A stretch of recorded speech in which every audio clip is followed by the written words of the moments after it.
There it is, everyone. Final score from the Rose Bowl. Biggest win for UCLA since, I'm going to say, since Jim Mora's one team finished in the top 10 in 2015, something in that range, 2014 or 15, maybe 16. UCLA beats LSU 38-27. This was a game that most football people thought, okay, there's a talent discrepancy here, and LSU should be a significant favorite. For some reason, Vegas only has it at a field goal. It dropped to 2.5. I was too stupid to take UCLA. My heart was telling me the entire week, not that I root for UCLA, but it was just my instinct. Let's put it that way. My instinct for the last few weeks has been telling me that, especially after watching the Bruins take out Hawaii. I know it's Hawaii, but ever since that game, I thought they're going to win this game. They pretty much did in some fashion to LSU what they did to Hawaii. Run the ball with Zach Charbonnet and Britton Brown. And also, they were able to rush the passer, consistently rush the passer. But again, I remind everyone, this is our LSU postgame show, and this only happens because of this guy, Lon Phillips Sullivan from LSU Odyssey. And again, our final score from the Rose Bowl tonight is UCLA 37 and LSU 28. So, Lon, you have a certain look on your face. I don't know if that's just amusement in that you just can't believe what you just saw, maybe. A little bit of that and a little bit of deja vu too. I remember doing a few previews of LSU with you over this offseason saying linebackers, safeties were still a concern, still unproven. Lots of talent across the board. Can they prove it? Even with our preview show with Tony Siracusa, I said, we'll find out if Damone Clark is a big-time linebacker. Well, we found that out. Wow. And LSU's defensive line actually allowing 3 or 4 yards. I couldn't remember if it was 3 or 4, but 3 or 4 yards before contact last year. We saw the same thing again this year. Just absolutely getting run over on. I remember saying in that preview show as well, Mark, if we were allowing 200 yards rushing against UCLA, it was going to be a tough night. It was not going to be the night that most people would have pictured for this team. Max Johnson was, what can I say? He was embattled all night. He was against it all night. He was getting smashed all over the place. And he had a strong night considering the type of duress that was going on and the type of the lack of running game. 30 yards at one point, 11 yards. Oh, Mark, what can I say? Yeah, so I was watching Georgia Clemson, watching this one too, watching both games at the same time. Then I jumped on after Georgia Clemson. So at that point, it was, I think, like 24-17, something in that range. So I saw everything up until then, didn't see much, even though I've got it on right here. Of course, I couldn't really focus. So let's kind of take this step by step and kind of run through the units or whatever you feel to be important. You kind of gave us the overview there, but I'm hearing offensive line. I'm hearing pass blocking there. Max Johnson, 26 of 46, had to put it up 46 times. Obviously, once they got behind in the second half by 1 to 2 scores, 3 touchdowns and 1 pick, did throw for 330 yards. The pass blocking, an issue. Oh God. I mean, let's just look at the numbers here. The defense for UCLA, they were just savage all night.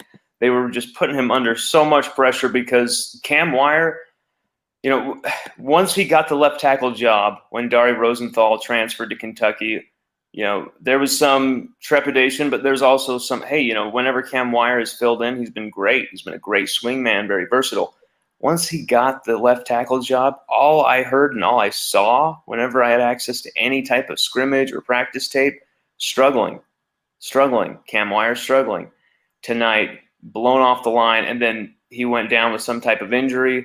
Garrett Dellinger came in. Garrett Dellinger actually was in for a very strong drive. I'm not sure if he went down with an injury or not either. But Charles Turner ended up taking over there at left tackle. allowed a few big hits on Max, recovered one of the fumbles that he allowed from a blown pressure on trying to protect Max. But just, I mean, it was crazy to see that type of SEC offensive line getting just outmanned, out physicaled out there by a Pac-12 offensive line.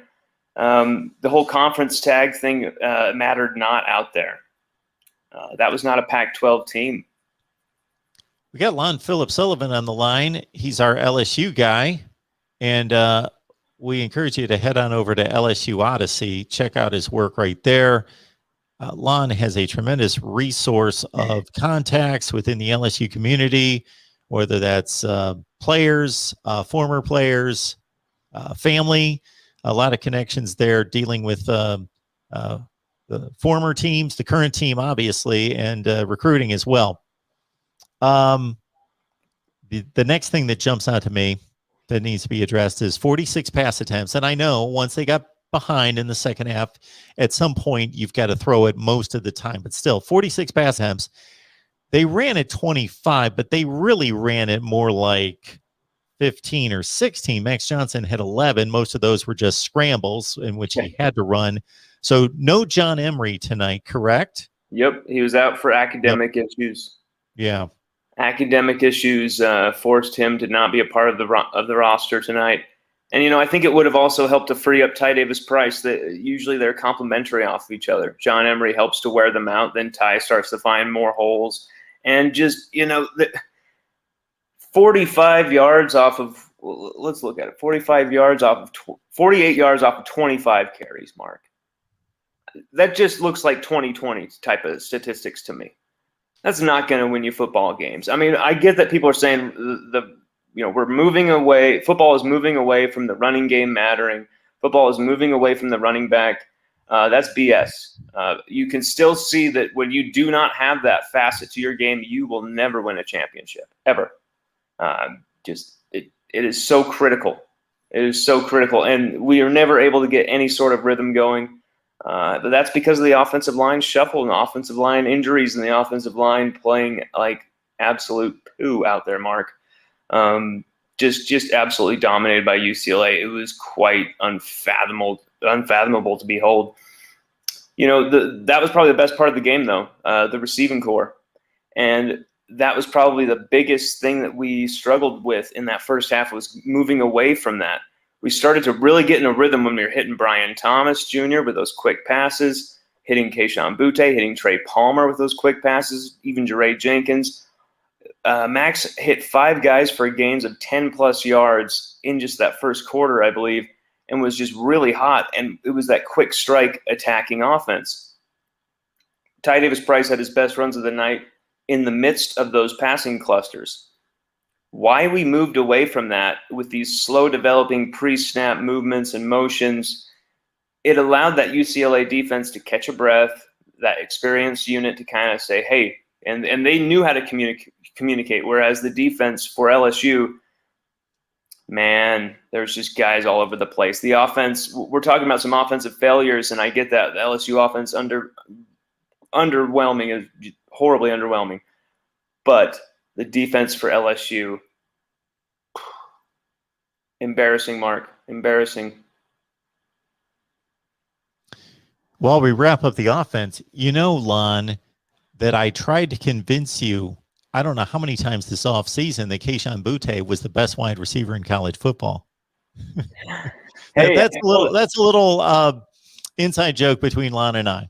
So Lon is convinced that Kayshon Boutte is the best wide receiver in college football. For the record, I don't know who the best wide receiver in college football is. I'm just saying that he might be, he may not be, but he's obviously on that very tiny, short list. He's exceptional. Man. 9 for 148, 3 touchdowns. He kept them in the game with an exceptional night. And he even dropped a touchdown, too. That's the thing. He dropped a touchdown as well. They're in the red zone. Just unbelievable from him. 5 gains of over 10-plus yards, including a few 40-yard scores where he just looks like he glides the mark. Definitely the best part of the team. I don't know why we didn't just keep going to him at the start of the third quarter. Just keep going to him, because it was working. 11 targets overall, 9 catches. Did have those 2 drops, but still, like, just so explosive, so dynamic. Brian Thomas Jr. as well. We stopped going to him. He stopped being involved. I don't know what was going on there. 1 catch. Yeah. And it was probably for like 18 plus yards or something. Yep. Really, really good play. But Trey Palmer, he had a good day, but once again, 7 catches for 47 yards. So it's middling. It's middling. They definitely limited us. But the 209 yards rushing from 48 carries from LSU, just 117 for Charbonnet, 96 for Britton Brown, 260, 916 for 3 touchdowns passing from DTR. I mean, if you were to tell me that would happen before the game, I'd be like, LSU are in trouble. Big trouble. Eli Ricks had the interception, like I said, didn't take it to the house like I hoped, but he did have that homecoming pick. That was great. But as for everything else, wow. Tough to stomach for LSU fans. Really. Lon, you said it off the top. This is a 2020 box score.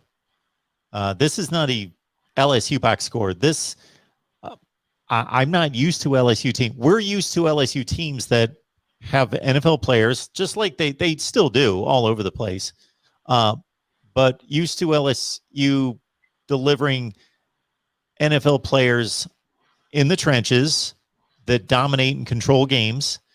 And if there's an issue, it's usually in the passing game. It's usually been at the quarterback position. Obviously, prior to Joe Burrow, it was, man, LSU's got everything except they can't find the right quarterback. And now it's become this, they can't run the ball. Their defense is getting gashed, and they're keeping up by throwing the ball all over the field. We're the Detroit Lions, Mark. We're the Detroit Lions now, Mark.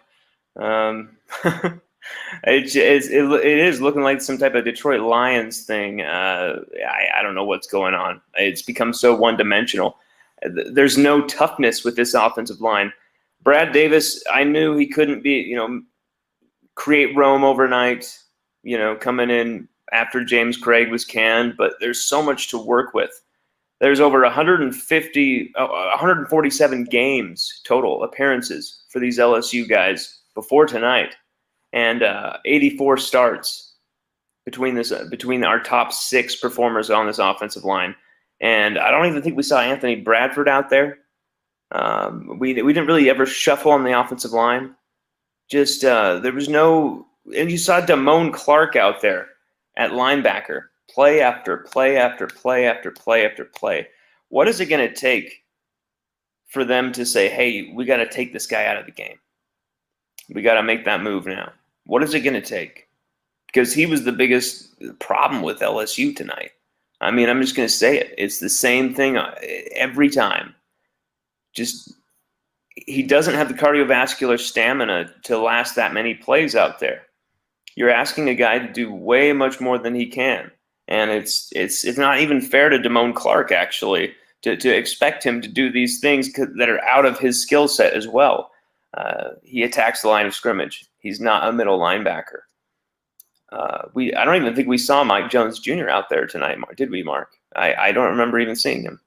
There was just, it was very ominous if you're an LSU fan, Mark. Coming into the game with John Emery Jr. suddenly being a late scratch, Jared Small tearing a knee ligament this last week at linebacker. He was such a great story, going from walk-on to scholarship to, being a machine in the spring game, having interception, 15 tackles, going all over the place, looking like he would be that guy who could be an animal in there, just go and attack people and get those type of tackles. Tonight, you just saw blown assignments everywhere. They just picked us apart. And I even said, if DTR can dink and dunk all over the field on us, he's not going to attack Stingley and Ricks. He's going to attack that middle. He's going to go after like Dolchich and those type of guys. And boy, did he. He carved us up. And it wasn't even Cordell Flott. It wasn't Cordell Flott's fault this time. You saw just Micah Baskerville screwing up, Jordan Toles screwing up. just a lot of guys with blown assignments all over the place. Defensive ends who couldn't contain. There were some blown holding calls on some of our defensive ends on the edge, but at the same time, can't blame it on that. It was they were running it right down our throats, Mark. They were kicking our ass, Mark. There's no excuses. The one good thing about this is, in a way, we can use this as a warm-up game. We can actually still have our goals ahead of us if we can vastly improve, maximize our talents in the areas where the talent should be there. If our coaching staff can figure it out. But man, what a bad preview, and it's bad for the brand. It's bad for the brand of LSU to be losing in the Rose Bowl in such a fashion. You lose to Chip Kelly's Cinderella UCLA on a last-second field goal in a wild game with some crazy turnovers, some crazy just football plays, just football magic. Okay, that's fine. That's not bad for the brand. That's a great moment of football history. You lose in a way like that where you're getting pushed around by UCLA's offensive line and defensive line. Doesn't look good. Does not look good. Because like we talked about in the preview, UCLA had the one game under its belt, and that was against a team that you can't compare athletically to LSU, and they were able to run at will. And we talked about, okay, are they going to be able to do that against LSU? And conventional wisdom is no, they're not going to be able to do that. DTR is not going to be able to throw 16 passes in a football game and score 38 points and hit on 9 for 260 yards. So they're averaging almost 30 yards per pass completion. Just a ton of missed tackles. You saw Derek Stingley missing a tackle like that. We're talking not just missed tackles where the guy is just stronger and better and faster. We're seeing embarrassing missed tackles, lack of effort missed tackles. I'm not going to shy away. There was a bunch of just, I don't know how to say it, Mark. LSU need to man up. I really don't know how to say it. That was disgusting. That was embarrassing. That after 2020, the type of defensive displays that this same group of players put on, they do that. They can't do that. They can't do that. You can't repeat that. I understand the distractions. I understand everything. I can't understand performing like that, knowing what's at stake, knowing who was watching. The eyes of the world, the eyes of the college football world were upon LSU to come back and say 2020 was a fluke, and we failed miserably. So, Lon, another thing we talked about a lot in the offseason was obviously the dismissal of Bo Pelini, the change in defensive coordinators, and most likely defensive approach. Did we see that tonight in regards to just scheme, that they took a different approach? What was supposed to be the difference between the Bo Pelini defense and the 2021 defense? The Pelini defense was just an outdated base scheme, 4-3, just two high safeties, easy to attack over the middle. But, we were supposed to see an exotic scheme, mixed sets, smart rotations, sometimes even 3 safeties on the field, whatever it takes to get the right matchups. There was hardly any adjustments made after the first half. I saw some tiny adjustments in the first half. They're like, okay, I see this new guy on the field. He's making some impact here. Okay, I see this dude. And then there were some adjustments that were just not working. Jordan Toles came in the game. I think he's a great player, but I think he was put in some positions that are just not getting the best out of him whatsoever. He shouldn't be covering certain tight ends, like Greg Dulcich. Shouldn't be in that position. And he was a few times. And Micah Baskerville made some good plays, but then at the same time, he was picked on big. Just Damone Clark just could not shed blockers. Our guys could not get off blocks, Mark. I don't know what was going on. Just once there was a hat on them, once there were hands on them, they couldn't get them. They couldn't get off. I don't know if they can. I don't know if this team can't handle distraction, and then the mental side of the game really affects the performance on the field.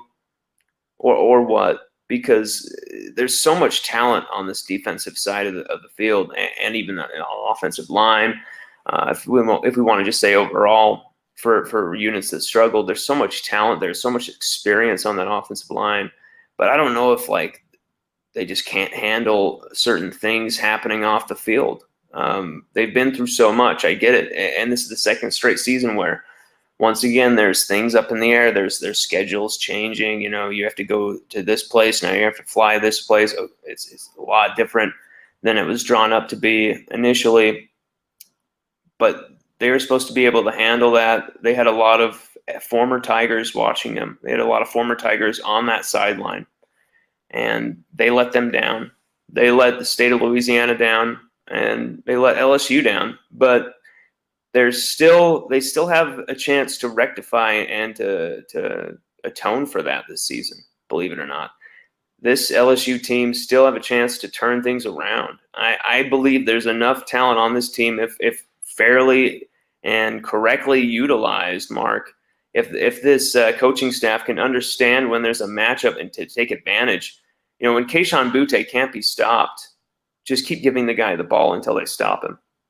If you have to keep doing jet sweeps with him, if you have to motion him into the slot, I don't give a damn. Get him the ball however you have to, and then that will give some relieve some pressure on the running game, perhaps, because it seems to every time we can get a few completions together, it seemed like we had at least a 5 or 6 yard gain in the rushing attack.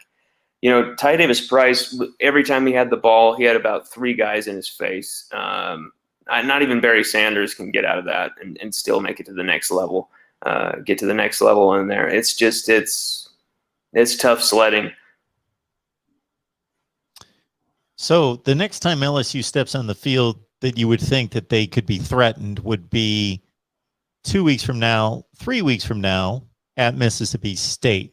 In between, you got McNeese State and Central Michigan. Okay. If those are games, then we really have some problems. Yeah. So there are 2 games to warm up, to try some things, to see who really can play and what the approach should be and what the identity of this team should be, especially on offense. Yes.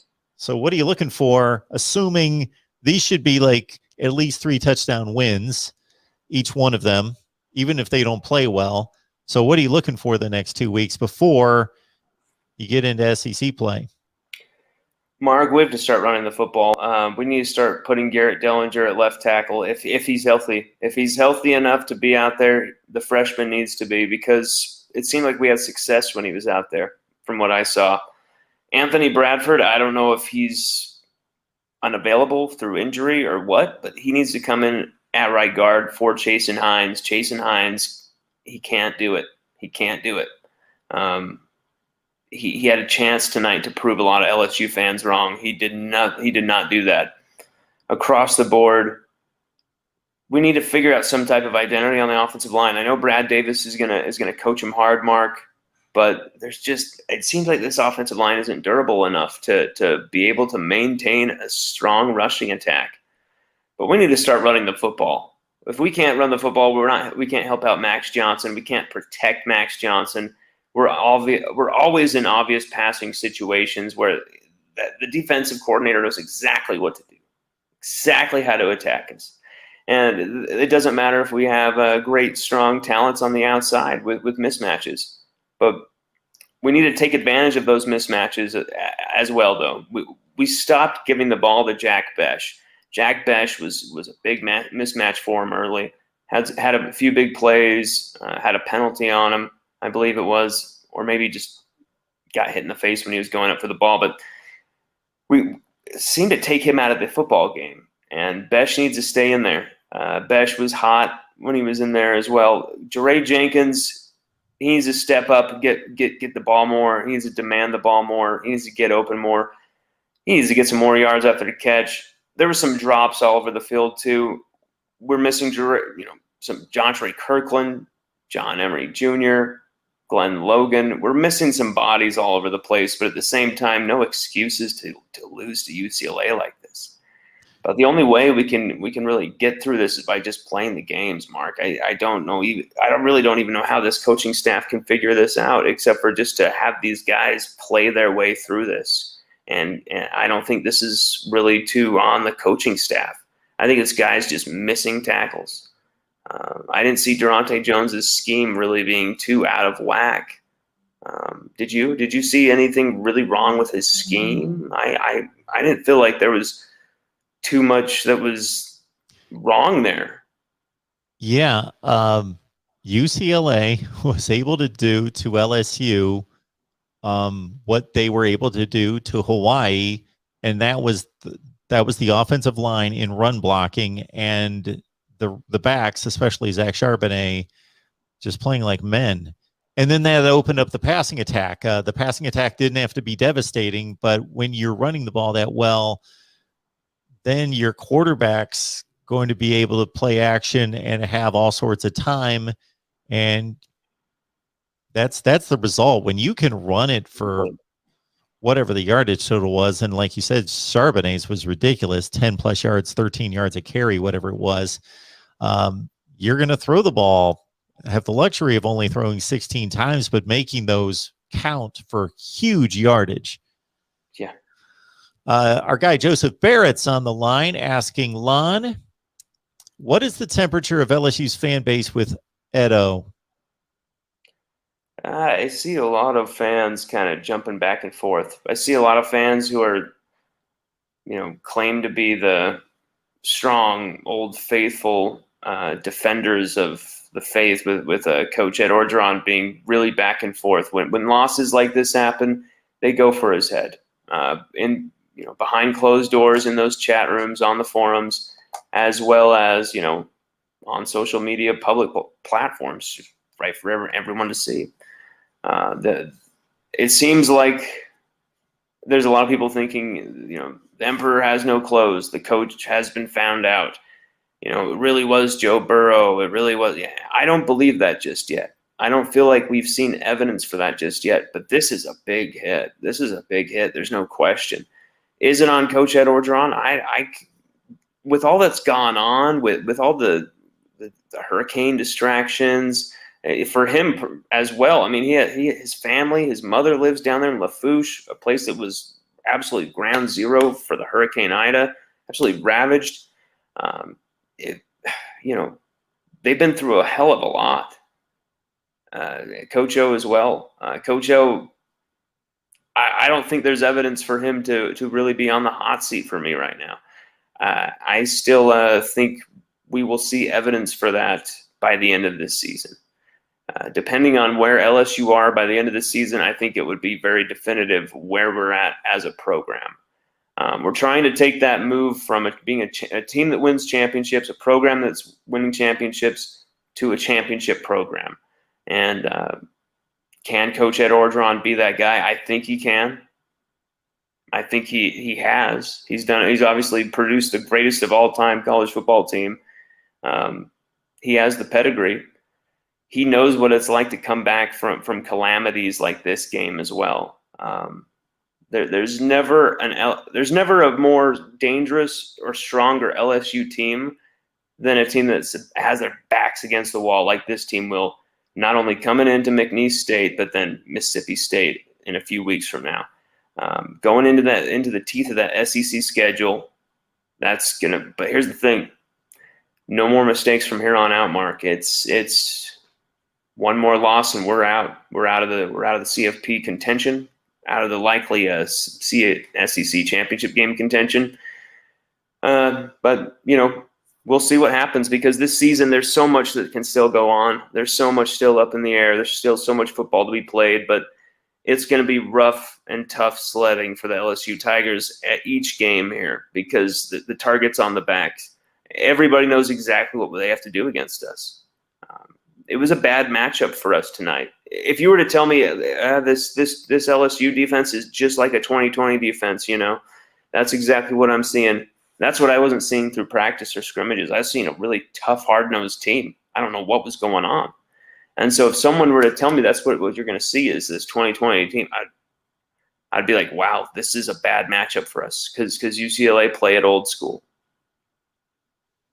And, UCLA's 2-0. They beat LSU 38-27. Tigers again, McNeese State and Central Michigan the next 2 weeks before they dive into SEC play at Mississippi State, and then Auburn, Kentucky, and on down that SEC gauntlet. Lon's our guy talking LSU football. He's going to be hosting post-game on the Voice of College Football. And, of course, you see it right there on the banner, LSU Odyssey. Got to get there. Check out the information, the insight, recruiting updates all the time. He's got you covered across the board. Lon, we know it's difficult for you to take in a loss after, and you're still repping proud. But I know it's tough for you to take in the loss, especially, we wait so long for these games. It's been 7 months, 8 months since we've seen football. And especially these week 1 games, we talk about them for 7 or 8 months because that's the only thing we've got to talk about. So we've been talking LSU and UCLA to death, and it finally gets here, and this is what it turns out to be. So wow, there's still 11 to go. It was a bludgeoning, Mark. It was a bludgeoning. Just very one-dimensional. We'll see. LSU, they got to get it together. They got to find their identity on both sides of the ball. This coaching staff, they know what's expected of them now. Everything is under a microscope. They got a lot of love when they came in. Unlike a lot of new coaching staffs, LSU's new coaching staff, Mark, was embraced just across the board. Everybody welcomed in Durante Jones, Andre Carter. We were very positive about Jake Peets, but now it's going to be like, hey, prove it or lose it right now, because Coach Ed Orgeron, there's a lot of people thinking he's betting his LSU career on this staff success. So